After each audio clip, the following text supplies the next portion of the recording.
Jared Polin, FroKnowsPhoto.com, and this is your...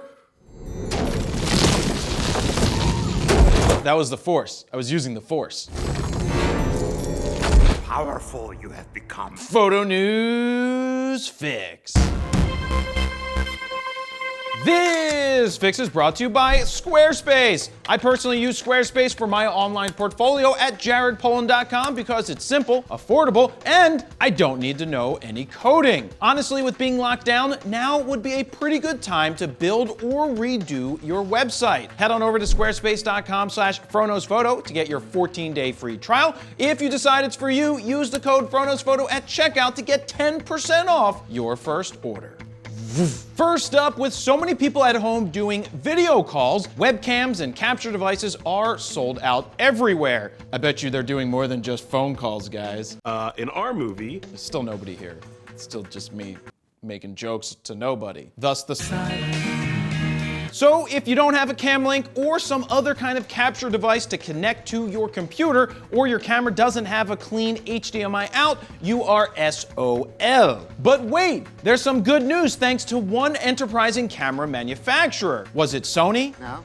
Was it Nikon? No. Maybe Fuji or Olympus? No. It was Pentax. What are you talking about? Fine, it wasn't Pentax, it was actually Canon, who quickly developed something called EOS Webcam Utility Beta. That is a super original name, by the way, because it's in beta. Now, this utility lets you use a solid number of interchangeable lens cameras and even some PowerShots as webcams via USB. This means you can turn your EOS R, Rebel SL2, 1DX Mark II, and a ton of other cameras into webcams. But there's one major catch. For now, it only works with Windows. But Canon does say it may be available at a later date for other operating systems. Now, I wonder what other operating systems there are. Does Pentax make an operating system by any chance? Anybody? Pentax? Operating system? Didn't think so. Anyway, good on Canon for whipping something together like this in short order to allow people to unlock even more power from their cameras. If Canon can come up with something like this in such a short amount of time, what other crazy things can manufacturers unlock if they truly wanted to? Now, I say truly wanted to because they've always had the power, they just haven't done it. Now, has anybody tested out this utility from Canon? Let me know down below. Next up, it looks like Canon might be poised to add potentially 2 more high-end mirrorless cameras to its lineup in 2021. Who was that guy over a year ago who kept warning everyone that Canon was the sleeper of the bunch? Hold still, okay? No, not that guy. Oh, wait a second. Nope, not him either. He has like really big arms, a great ass, and really amazing hair. Oh, right. It's me. I was that guy. I honestly think Canon is the sleeper in this race right now. Canon Rumors is reporting that one of the cameras might be an EOS R5S, which would be the high megapixel version of the R5, just with less video specs. This type of camera would make sense for landscape photographers, portrait photographers, and who knows, if the autofocus is on point, maybe even photojournalists will use this camera because they want more megapixels. Keep in mind, one of the potential issues with a higher megapixel camera is they tend to introduce more noise as you bump the ISO. Now, since we're on this subject, why don't I... Oh, come on!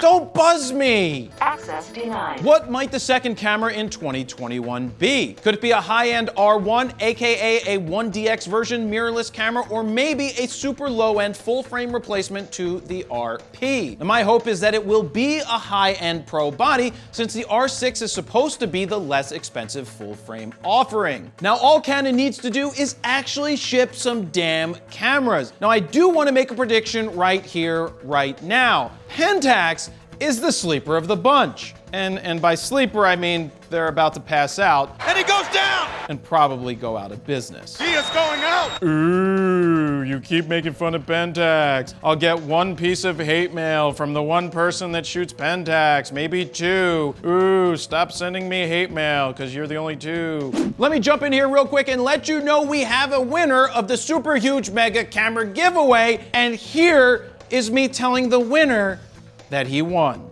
I fell for your little April Fool's jokey joke. And I was getting all excited, and then halfway through the video, I'm like, you gotta be shitting me. This is probably an April Fool's joke. So I got you with one joke. You got me, sir. What if I got you with two jokes? Well, I've been had before. Okay, you won the grand prize. You're shitting me. No shitting you. Oh my God.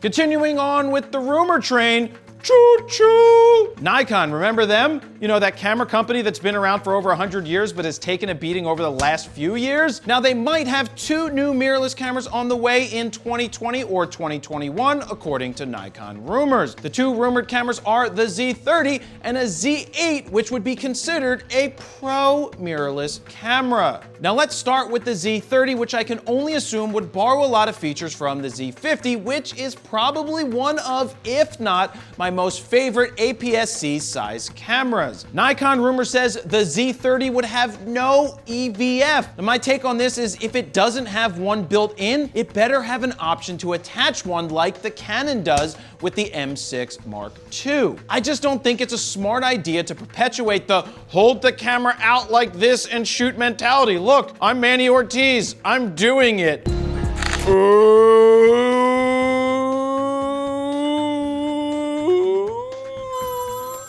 Phone call. Hello? Hey, Fro. Manny, is that you? I was only kidding. I wasn't kidding. There's a reason you put your eye up to the viewfinder, but I will save that for a future rant. Tuck the elbows in, bring it close to your face, and boom. And by the way, Manny and I are friends, so please don't give me hate for just making fun of him right there. It's Champagne Piampi right here. We have a good relationship. Oh my God, I met Drake. Now onto the Z8, which is supposed to be a pro mirrorless camera from Nikon. Nikon Rumors is saying the Z8 would share the features of a potential D850 replacement, just like the D780 mimics the Z6. I personally think that is stupid. You have to rip the Band-Aid off at some point, Nikon. No, Kelly Clarkson! And go all in on the future. And stop pussyfooting around the line because you don't want to upset someone. Look, if you try to make everyone happy, you end up making no one happy. Just like Pentax. You really like to kick a guy when he's down. Here's my prediction. The Z8 will have a 61 megapixel sensor, a similar one to Sony's A7R4, will have 2 card slots, a proper grip, hopefully, and more substantial pro-feeling body. Now here's another prediction. No D850 DSLR replacement. It's time for all of those "what about my vintage F lens users" to get over it. Your old vintage lenses, yeah, they actually suck compared to what we have today. And there you have it. That's your photo news fix this time around. To check out the last fix, go ahead and click on the screen right here. Don't forget to like, share, comment, and subscribe. And that's where I'm gonna leave it. Jared Polin, FroKnowsPhoto.com. See ya.